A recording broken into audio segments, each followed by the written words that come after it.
Bom dia. Iniciando a sessão de julgamento da 7ª Câmara Julgadora do Tribunal de Impostos do Estado de São Paulo, no dia 1 de junho de 2023, a qual está sendo gravada e será disponibilizada posteriormente. Vamos iniciar a sessão no sistema de parte.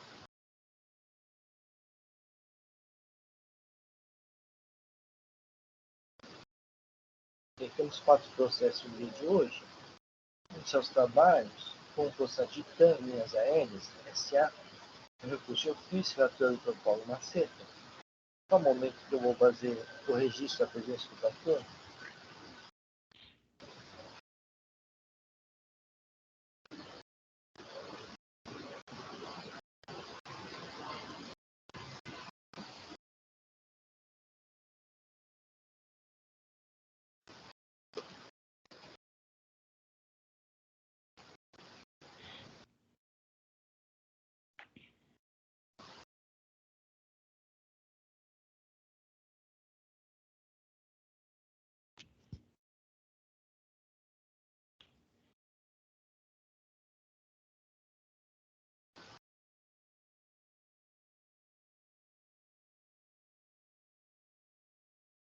O Dr. Paulo Macedo nos apresenta os autos?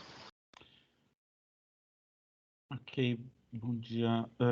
Inácio, eu ia pedir 1 minuto, porque eu tinha colocado no sistema um voto e eu percebi um problema no meu voto e eu alterei ele significativamente. Eu estou gravando aqui, 1 segundo só, que daí eu vou finalizar.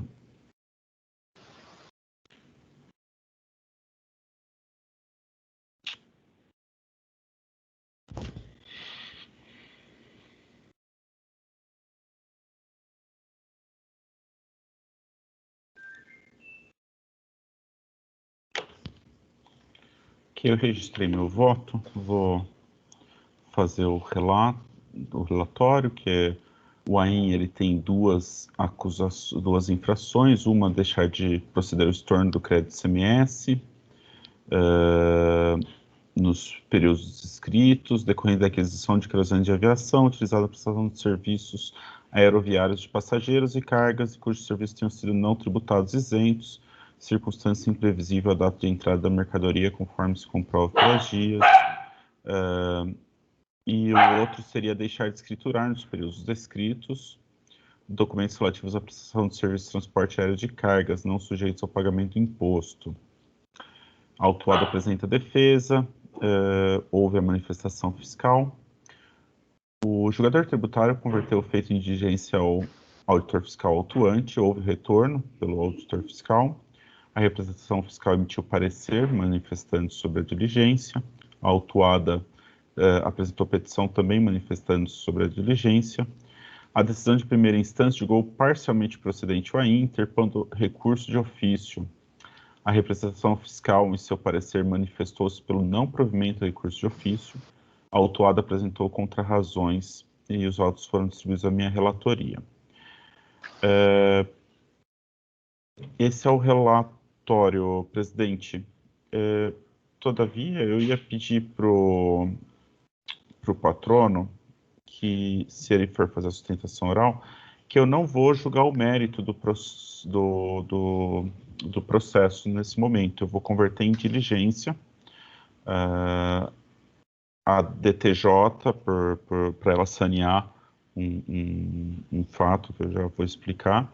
Então, não sei se o patrono acha que deve fazer a sustentação oral agora ou se prefere fazer no retorno dos autos.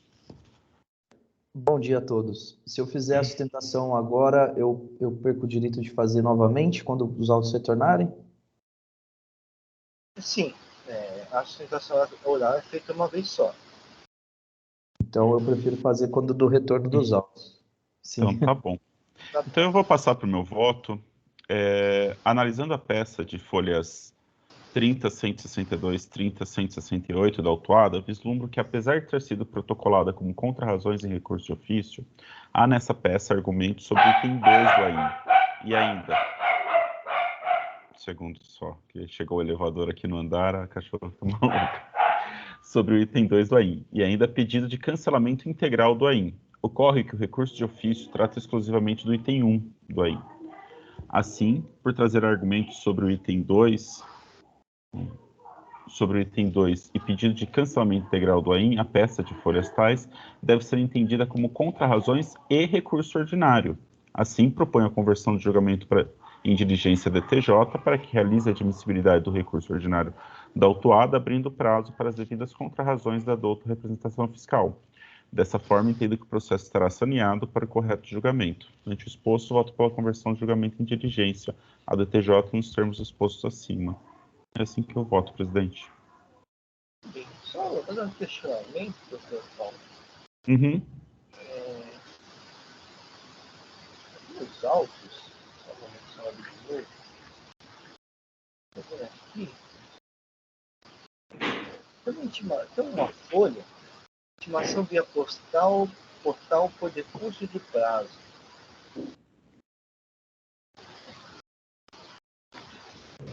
Será que não houve decurso de prazo do RO? Eu posso dar uma olhada. Eu dei uma... Eu estou abrindo para poder falar certinho aqui o processo.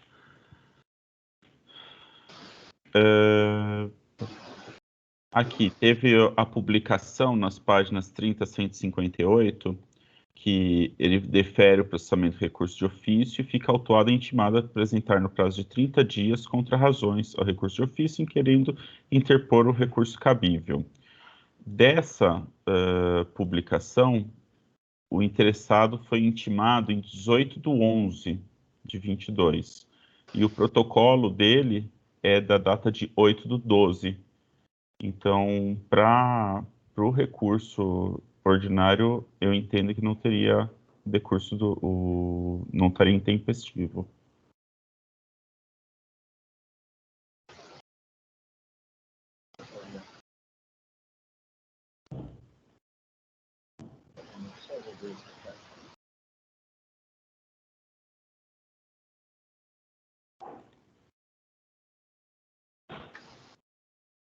Mas aonde está esse... Então, eu estou vendo aqui na listagem aqui, né? Deixa eu ver. Essa intimação via portal por decurso de prazo, eu acho que é só pela falta de acesso ao DEC. Quando ele não acessa ao DEC, junta a ciência automática. Não, tudo bem. Confirma que está no prazo, sim, viu, Inácio? Oi? Está no prazo, sim. Ok, tudo bem. É que vi esse termo aqui, eu fiquei em dúvida. mas só mesmo... aquela intimação tácita por não ter acessado o DEC. Ah, tá certo. Mas eu mesmo que ele tivesse sido intempestivo, eu entendo que a DTJ deveria falar isso, né? Sob pena da gente fazer qualquer cerceamento de defesa. A publicação aconteceu no dia 8/11, né? E aí, com os 10 dias, contaria a partir do dia 18. Mas ainda que fosse só no dia 8, os 30 dias coincidem com o data do protocolo das razões. Então, está no prazo nas duas maneiras de ver a situação. Entendi. O processo então está em discussão. Não havendo inscritos, vai encerrar o debate. O doutor Otávio entendeu o voto do doutor Paulo? Sim, de acordo. Tudo bem. É que vocês juntaram tudo em uma peça só, né? Correto? Isso, nós não recorremos com recurso ordinário com relação à infração 2, em razão do valor, né, do montante. E, assim, o valor é ínfimo perto do valor da infração item 1. Então, por isso que nós não interpusemos recurso ordinário em si, né? Colocamos todos em nossas contrarrazões. Mas como foi apresentado o argumento, doutor Otávio, eu não consigo... Eu fiquei numa situação que, se eu não julgo o item 2, vocês podem alegar que não houve análise dos argumentos. se eu julgo, a representação fiscal vai reclamar que ela não fez as contra-razões. Então, a gente precisa que entre nos trilhos aí, de novo, com todo mundo se manifestando. Uma vez que foram apresentados argumentos em relação a item 2, ele foi controvertido, né? Ele foi recorrido pelo contribuinte, ainda que não tenha sido feito em uma peça chamada recurso ordinário. Sim. Bem, senhores debates, vou verificar o quórum de presença.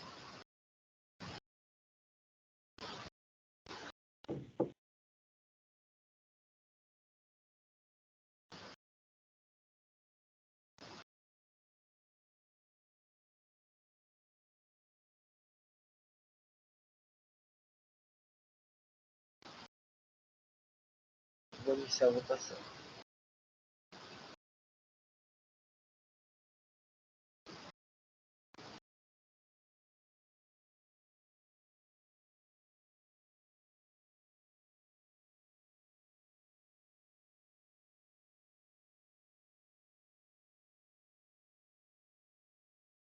Cada votação, o processo de caminhas LSA foi convertido em diligência nos termos do Dr. Paulo.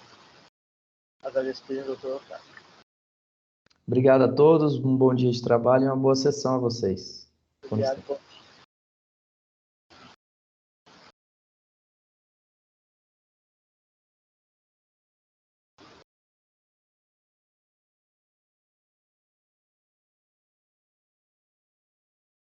No passado processo de PDF NIGA limitado, é um recurso de ofício, relator do Dr. Maria Anselmo.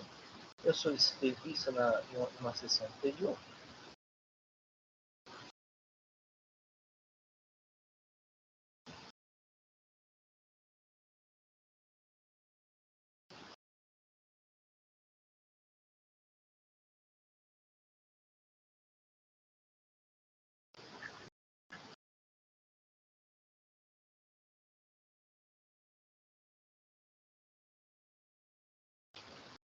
Bem, a doutora Marcial podia só nos relembrar rapidamente dos autos?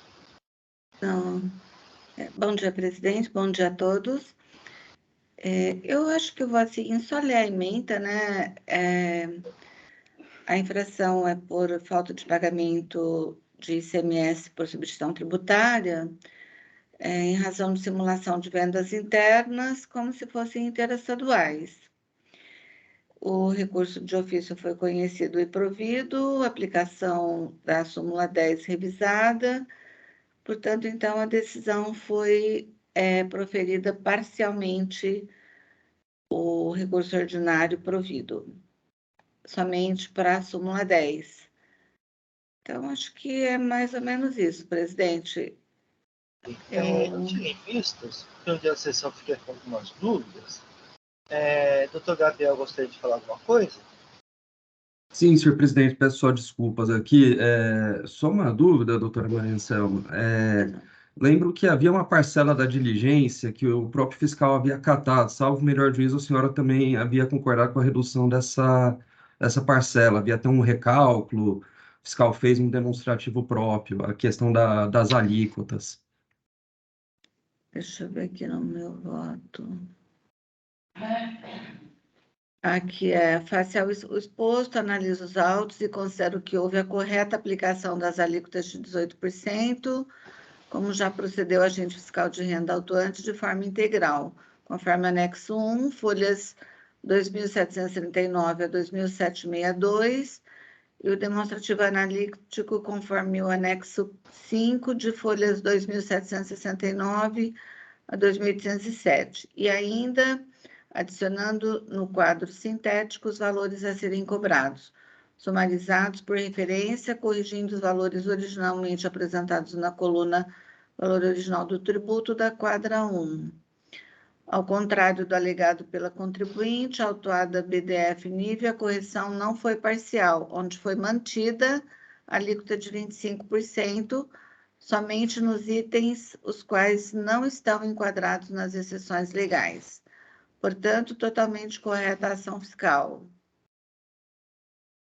Não sei se é essa a dúvida do patrono. Acho que é esse o ponto mesmo, senhora relatora. De fato, alguns produtos o próprio fiscal entendeu que mereceriam o reajuste da alíquota na diligência. Só realmente saber se parte do fiscal concordou, se também foi acatado. Pela minha análise, sim, né? Não foi acatado, olha, foi mantida a alíquota de 25%.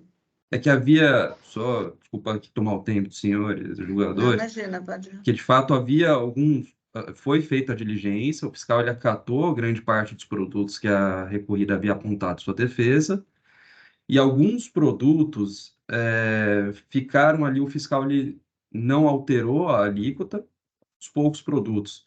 A recorrida até indicou isso na sua manifestação de diligência, que não haveria justificativa por que a alíquota desses, né, não teria sido acatada. De fato, a fiscalização ele até trouxe, com base numa resposta consulta, fundamentos pelo qual entendia que os pós-barba não estaria sujeito à exceção da alíquota, então estaria 25%, mas tinha alguns outros produtos, por exemplo, classificados como desodorante da posição 3307, que estariam lá enquadrados na exceção, mas que a fiscalização teria aduzido os motivos para manter a alíquota em relação a estes. Em relação aos demais, a própria fiscalização concordou, fez até um demonstrativo de cálculo ali. E só para todos os fins aqui, só para avisar, em 9 de maio, a recorrida juntou aos autos uma petição com alguns esclarecimentos de fato, tá? Quanto a esse ponto e também quanto às devoluções, considerando que esse caso teve tantas idas e vindas e inúmeras folhas, né? A gente ouve por bem apresentar esses esclarecimentos, mas eu fico aqui à disposição de vocês. Obrigada. Doutor Gabriel, de qualquer forma, eu vou antecipar meu voto, é por uma diligência, tá? Uhum. Então eu vou expor primeiro meu voto, depois, se for o caso, voltamos a discutir. Pedir vista dos autos para analisar melhor as matérias de discussão e peço licença para adotar o bem elaborado relatório produzido pelo Estado. No tocante à ligação da autuada contra as notas fiscais de devolução de entrada, emitidas pela autuada por não receber as carteiras de destino, o auditor fiscal autuante se manifestou às folhas 1970. Com relação às notas fiscais, às notas de devolução de entrada mencionadas na defesa, solicitamos a conversão do cliente auto de infração de diligência para análise do conteúdo e elaboração de nova planilha demonstrativa de cálculo, se for o caso. Volto a dizer, a matéria não foi abordada na diligência determinada pela coluna 15ª julgadora, foi objeto de expressa insurgência pela autuada, as folhas 2832 a 2833, em sua manifestação sobre a referida diligência, em Câmara Superior, folhas 3212, determinando que se leve em consideração a referida manifestação. Assim, entendem que ela pende julgamento e pode ser melhor esclarecida como acima manifestada pelo auditor fiscal autuante. Assim, os autos devem ser remetidos ao auditor fiscal autuante para apreciação e manifestação sobre a matéria. Adicionalmente, o auditor fiscal deve se manifestar sobre a alegação da incorreta aplicação da alíquota de 25% aos produtos listados nas folhas 2.835, apresentando novos cálculos, se for o caso. Por fim, solicita-se ao auditor fiscal autuante a apresentação do demonstrativo sintético dos novos cálculos com a indicação do subitem do AIN que se refere, pois o tema inicial do júri são diversos para os itens 1 e 2 do AIN. Após que seja concedida a oportunidade para a manifestação do autuado e, por fim, que os autos sejam encaminhados ao adulto de reputação fiscal. Tanto o exposto como o julgamento de diligência nos termos acima. Então, eu votei nesse sentido. Então, uma diligência para apreciar essa ligação das devoluções de entrada, porque o próprio fiscal autuante tinha se manifestado opinado pela diligência para ele. Também uma diligência para se manifestar sobre os produtos em que ele não reconheceu a alíquota de 25%. E também uma diligência para que o auditor fiscal elaborou uma nova planilha com recálculos, mas eu gostaria que eles fossem divididos por subitens do AIN, para ficar mais claro. Então, minha diligência nesse sentido. Só um momento que eu vou fazer o registro de voto.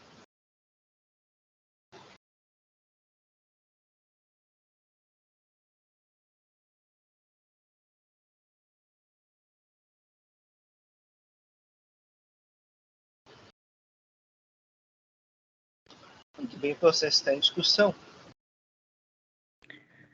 Presidente, eu vou manter meu voto porque eu entendo que seria voltar a praticamente, né, a estaca zero dos autos. Porque o que a Câmara Superior entendeu, eu acho que assim, foi meramente para que falasse sobre as reduções de alíquotas.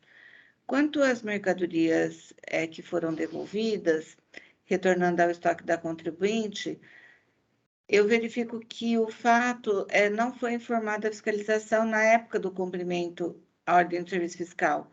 E também verifico que existem pagamentos efetuados nas operações. Então, acho que isso, assim, a meu ver, já é fato consumado, né? Mas eu respeito perfeitamente a sua análise e, né, só me coloco assim que eu mantenho o meu voto. Doutora Maria Selma, confirma o seu voto? Ok, por favor.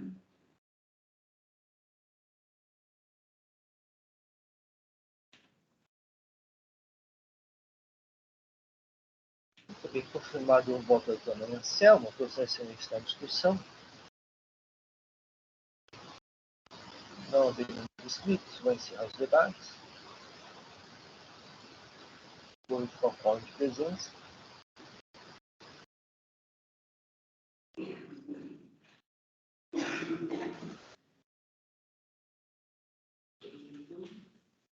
Vou iniciar a votação.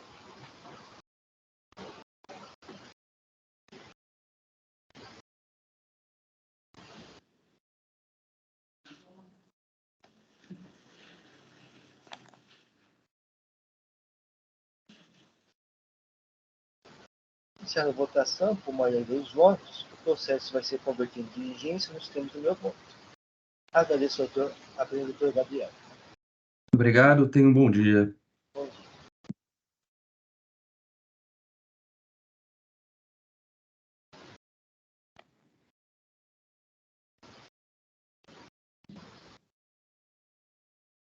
Vou passar para o processo de suporte produtos nutricionais limitado. É um curso ordinário, relator doutor Alexandre.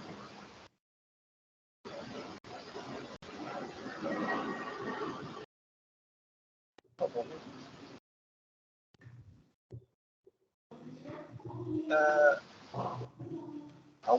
Ao pedido de sustentação oral, doutor Samuel. Oi, doutor Inácio. O pedido era só para preferência mesmo. Só para acompanhar? Isso. Muito bem. O doutor está representando a Suporte, a E a Perpetuada Tule? Isso. ou a Danone? Os dois. Os dois. O doutor representando os dois. Isso. Então é prejudicado, Inácio. Então acho que estou prejudicado porque eu posso ter o processo apenas para ouvir a SO desse caso.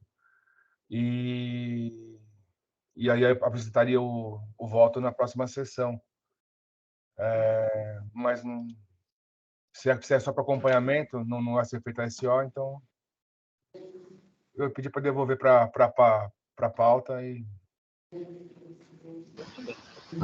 Perfeito, doutor. Então, vou pedir ao doutor Alexandre, eu vou devolver o processo para... O doutor prefere a página da pauta ou acho que é para o relator, correto?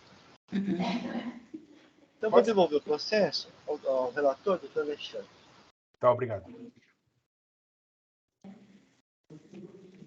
Então, agradeço ao doutor Samuel, o processo retorna em breve.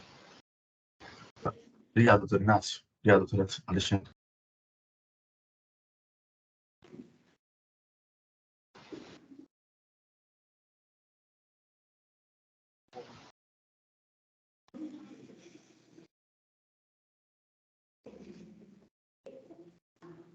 O sistema que está por lento.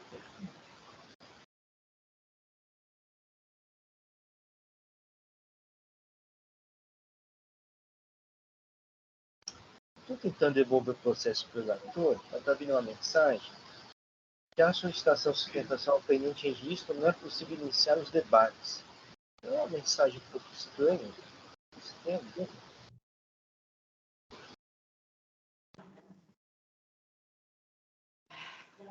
Se quiser devolver para a pauta, Inácio, pode Vou ser. tentar devolver para a pauta, ver se dá certo. Eu vou devolver ele para a pauta. Ok. Nós só temos processo de Companhia Brasileira de Distribuição. Pela minha listagem aqui, a vida de sustentação oral a ser realizada pela doutora Dariana. Aparentemente ainda não está presente. Indagaria ao Oswaldo se conseguiu alguma comunicação ou mensagem.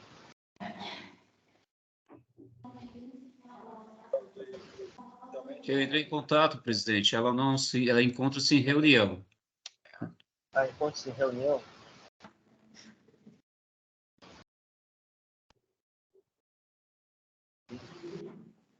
Bem, não houve nenhum pedido de adiamento de sustentação oral, não houve nada, né? Então acho que vamos continuar o julgamento.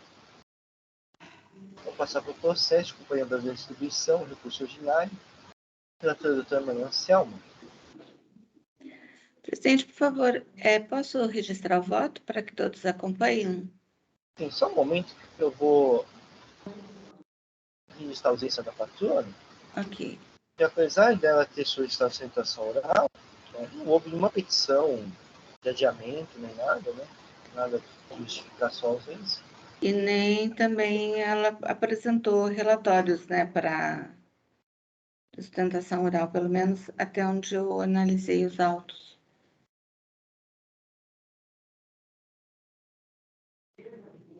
Muito bem, já é possível, doutora Maria Anselma.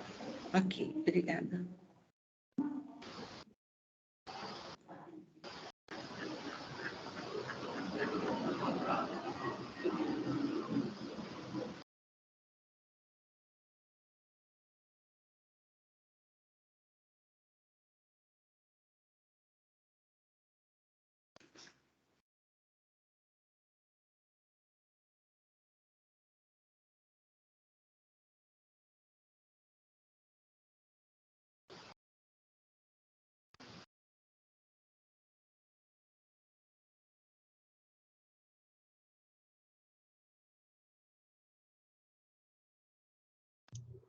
Curioso que o último ato do processo é o juntar de procuração exatamente para a doutora, né? Então, mas Pode como divulgar. uma justificativa, não há recado, não há ausência. Nada mais. E também, se a gente está no começo, no primeiro processo sendo relatado, a gente pode até pensar que aguardar, mas já são mais de 9 horas, né? Sim, sim.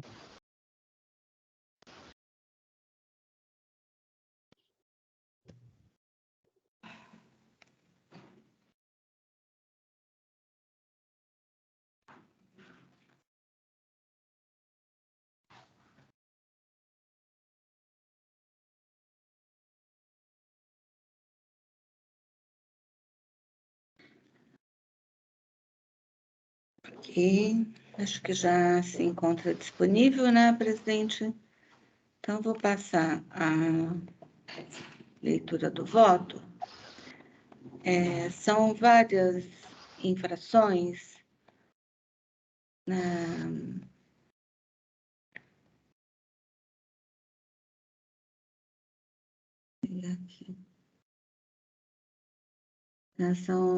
São várias infrações por deixar de pagar o ICMS nos meses de janeiro de 2017 a novembro de 2020, o item 1, em razão de não haver escriturado regularmente a nota fiscal no livro de saída. O item 2 é por falta de pagamento do ICMS no período de janeiro de 2017 a junho de 2020, também por falta de escrituração regular no livro fiscal de saída. O item 3, por deixar de pagar o ICMS no período de agosto de 2017 a dezembro de 2019, por emissão das notas fiscais modelo 55, relacionadas no demonstrativo, referente à transferência de alhos sem destaque do imposto. A infração relativa ao crédito do imposto é por creditamento indevido do ICMS no período de março de 2017 a junho de 2020, conforme valor especificado no demonstrativo do crédito, e referente a notas fiscais canceladas decorrente da escrituração de notas fiscais relativamente a entradas de mercadorias. O item 5, por creditamento indevido do ICMS, no período de fevereiro de 2017 a dezembro de 2020, no valor específico no demonstrativo, crédito indevido de CTE, em decorrência de escrituração de conhecimentos de transporte, onde o contribuinte não figura como tomador de serviço. O item 6, por creditamento indevido de ICMS, no período de agosto a dezembro de 2020, em valores superiores aos do imposto destacado nas notas fiscais.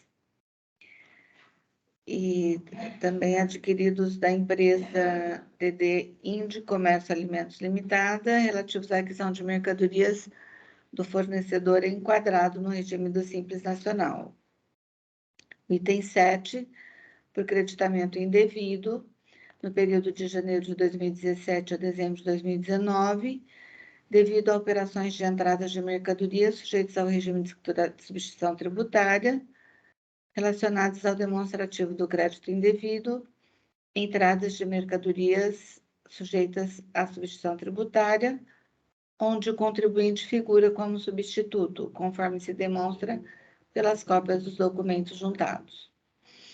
O item 8, creditamento indevido do ICMS no período de junho de 2019 a novembro de 2020, conforme disposto no demonstrativo, estorno de débito indevido por realizar estorno de débitos em hipótese não permitida pela legislação. O item 9, creditamento indevido do ICMS nos meses de janeiro a abril de 2017, em valor superior ao valor do imposto destacado no documento fiscal, relativo à aquisição de mercadorias para comercialização. O item 3 trata-se de infrações relativas a documentos fiscais e impressos fiscais. Item 3.10, por deixar de solicitar o cancelamento de notas fiscais eletrônicas de emissão da contribuinte, constante nos demonstrativos fiscais. O item 4 trata-se de infrações relativas à falta de escrituração nos livros fiscais no período de janeiro de 2017 a dezembro de 2020. E também no item 12, por deixar de escriturar no período de janeiro de 2017 a dezembro de 2020, documentos relativos à saída de mercadorias em operações não sujeitas ao pagamento do imposto. O item 11, por atraso no período de janeiro de 2017 a dezembro de 2020, referente à escrituração no livro registro de saída dos documentos fiscais relacionados ao demonstrativo. A autuada foi devidamente notificada e do presente AIN e renunciou à discussão dos itens 2.4, 2.5 e 2.9 do AIN, de forma que procederá ao pagamento dos referidos itens em questão. Mantendo-se a discussão no presente feito os demais itens do AIN lavrado, ou seja, do item 1.1 a 1.3, 2.6, 2.7, 2.8, 3.10, 4.11 a 4.13, com relação aos itens 1.1.3 e 2.8, alega que deve ser cancelado em razão de que as autoridades concluíram essa infração por resultarem de cruzamentos automáticos, dizendo que o item 6 é insubsistente, o item 2.6 é insubsistente, uma vez que a autuada foi acusada pelo simples fato de ter adquirido mercadorias de empresa enquadrada no Simples Nacional, e também o item 2.7 alega a insubsistência, pois o que houve foi um erro na tomada de crédito sujeita ao ICMS-T. A realização de uma saída tributada com o objetivo de anular o crédito lançado. Com relação à pena aplicada aos itens 3.10, 4.11 e 4.13 não pode ser mantida, pois ofende o princípio da razoabilidade e da proporcionalidade, alegando a boa-fé. Isso, alegação em sua defesa. Houve manifestação fiscal, o julgamento foi convertido em diligência, O parecer da diligência está anexado às folhas 308 a 822. Em resposta à diligência, a contribuinte juntou petição de folhas 308 a 888 e 308 a 891. E o julgador de primeira instância proferiu a decisão nos seguintes termos. Diante de todo o exposto, julgo totalmente procedente o AIM. Houve interposição do recurso ordinário, a representação manifestou suas contrarrazões, a protesto por sustentação oral, eu então interrompi o voto. Aí, presidente, então, continua então com a ausência do patrono, né? Sim. Não posso passar a leitura do voto. Trata-se de recurso ordinário interposto pela contribuinte com decisão de primeira instância que julgou procedente o AIM. Inicialmente, a recorrente renuncia à discussão em seu recurso ordinário os itens 2.4, 2.5 e 2.9, procedendo dessa forma o pagamento e juntando o comprovante aos autos e mantendo em discussão os demais itens. Assim, diante de tal recolhimento, o processo foi encaminhado ao núcleo fiscal de cobrança da DRTC3, as folhas tais, onde foi confirmada a quitação total dos itens 2.4, 2.5 e 2.9. Em suas razões recursais, a recorrente alega que, com relação ao item 1.1, a maioria das operações se referem a documentos fiscais emitidos para documentar a devolução de produtos sujeitos à sistemática da substituição tributária e, em menor medida, se referem a operações de transferência de mercadorias ocorrida entre estabelecimentos da recorrente, e que, por isso, não há que se falar em nova tributação e em falta de pagamento do imposto. Ocorre que razão não lhe assiste. Isto porque a legislação é clara ao dispor que todas as saídas de mercadorias devem ser escrituradas no livro registro de saídas. No caso, me refiro ao artigo 215 do regulamento do ICMS e que abaixo eu transcrevo. Só vou destacar que o livro de saída modelo 2 destina-se à escrituração de saída de mercadorias a qualquer título. Portanto, houve descumprimento da legislação por parte da recorrente de manter a correta escrituração nos livros fiscais. Ademais, cabe ressaltar que, ao contrário do que alega a recorrente, nem todas as operações são de devolução, e mesmo assim, se o fossem, a recorrente era obrigada ao cumprimento de legislação de escriturar regularmente todas as suas notas fiscais no livro fiscal registro de saídas, conforme o artigo citado, 215 do RICMES, e não o fez. A recorrente alega ainda que, com relação aos itens 1.1, 1.2, 1.3 e 2.8, não há fato gerador de ICMS nas operações de transferência de mercadorias em estabelecimento de um mesmo contribuinte, conforme o entendimento da súmula 166 do STJ, do RESP número tal, tema tal.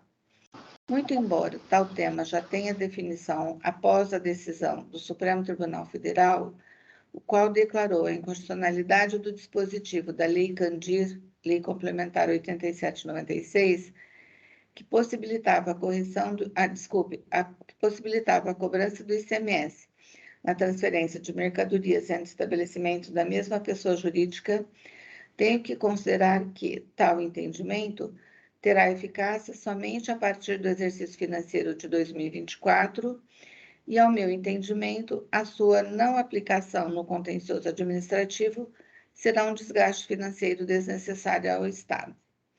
Destarte, de acordo com a atual legislação, durante os atos praticados pela recorrente, a transferência entre estabelecimento, ainda que do mesmo titular, configura o fato gerador do ICMS, onde deveria ser o imposto devidamente destacado nos documentos fiscais e escriturado nos livros de registro de apuração. Com relação ao item 2.6, a recorrente alega que as mercadorias adquiridas do fornecedor são insumos no seu processo produtivo e que, em respeito ao princípio da não cumulatividade, faz jus ao crédito, mesmo a empresa fornecedora sendo optante do Simples Nacional. justamente por se tratar de insumo, por ser uma exceção prevista no artigo 63, inciso 11, do Requimes 2000, que está em consonância com o artigo 23, parágrafo 1º da Lei Complementar Federal número 123 de 2006. Mais uma vez, não assiste razão à recorrente. Conforme podemos verificar, as notas fiscais de folha 6.150 a 6.162, a recorrente se creditou sobre as mercadorias adquiridas de empresa optante do regime Simples Nacional, sendo que em nenhuma das notas fiscais constam qualquer destaque ou informação sobre a alíquota efetiva utilizada no cálculo do imposto, estando totalmente em desacordo com a legislação.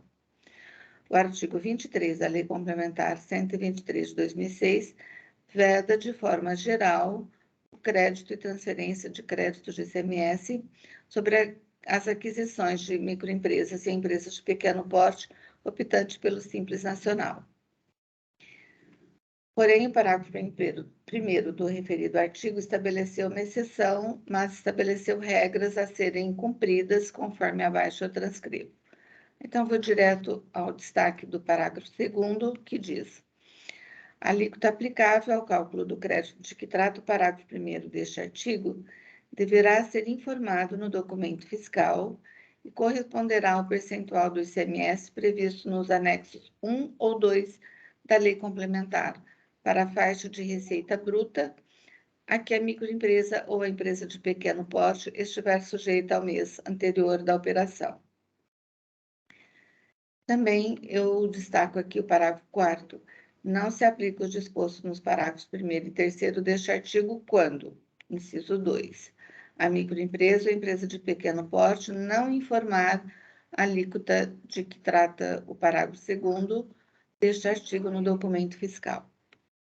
Sendo assim, como em nenhuma das notas fiscais constam qualquer destaque ou informação sobre a alíquota efetiva utilizada no cálculo dos impostos, estando totalmente em desacordo com a legislação, a lavratura do item 1.6 do presente AIM está correta e mantenho na íntegra. Com relação ao item 2.7, a recorrente reitera a alegação de insubsistência da acusação, afirmando que houve um erro na escrituração dos documentos fiscais listados no demonstrativo de folhas 1707 a 1712, mas que, para anular o crédito apropriado, a mesma procedeu ao lançamento de valores correspondentes a débito. Porém, a razão não assiste à recorrente, isto porque resta, de fato, a carga confessional do cometimento da infração que lhe foi imputada, a qual assume que houve erro na escrituração de seus documentos fiscais, o que, ao meu entendimento, atrai a incidência da disciplina na normativa prevista no artigo 20, inciso 1 da Lei Estadual 13.457 de 2009 e que abaixo transcrevo, restando desnecessária a carga probatória relacionada a essa específica exigência em sua manifestação fática. Então, eu cito o artigo 20. Com relação ao argumento de que a multa lavrada seria inconstitucional por possuir caráter confiscatório, não tem razão a recorrente, sendo que tal tema já foi enfrentado pelo STF e que está devidamente correta. Afasto, assim, o argumento de confiscatoriedade da multa, lembro que, se inconstitucional ou confiscatória, cabe somente ao fisco aplicar a lei, e não a esse tribunal, tal análise na forma da Lei 13.457 de 2009. Quanto à atualização da base de cálculo da multa e aplicação de juros sobre a multa, a metodologia usada está de acordo com a legislação e de acordo com o entendimento simulado deste Tribunal de Impostos e Taxas. Aí, então, eu cito a súmula 13 de 2018, que é legítima atualização do valor básico da multa. Em relação à taxa de juros, como o presente processo teve origem em lançamento de crédito tributário de fatos anteriores a 1/11 de 2017, entendo que deve ser aplicada a metodologia da súmula 10 de 2017, revisada por este Tribunal de Impostos e Taxas, que cancelou a súmula 8 deste mesmo colegiado, conforme novo texto abaixo eu transcrevo. Diante do exposto, de tudo que dos autos consta, conheço do recurso ordinário interposto por Companhia Brasileira de Distribuição e lhe dou parcial provimento, exclusivamente para limitar os juros aplicáveis ao montante de imposto e multa das exigências fiscais, objeto do AIN a taxa Selic. Presidente, é como voto e coloco a apreciação dos pares. A doutora Anselmo, que o processo está em discussão.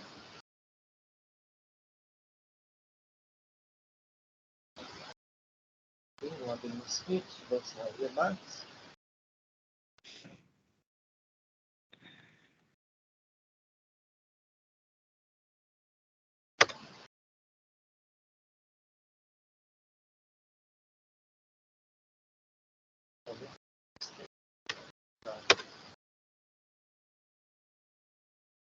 Concordo de presença.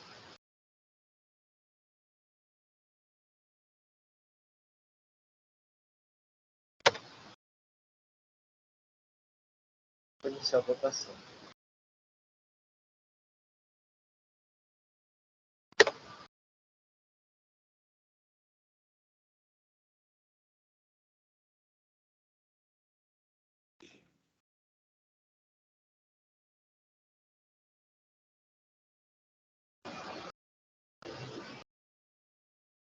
Iniciada a votação, o recurso ordinário de Companhia Brasileira de Distribuição foi conhecido e parcialmente provido nos termos do voto da doutora Maria Anselmo. Obrigada, presidente. Obrigado.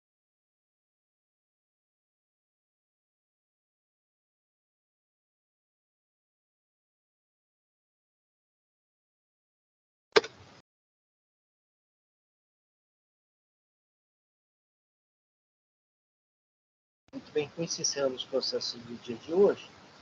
Então podemos encerrar a sessão de julgamento dessa 7ª Câmara Julgadora do Tribunal de Impostos e Taxas do Estado de São Paulo, no dia 1 de junho de 2023. Através do de todos, pedir para os olhos encerrar a gravação.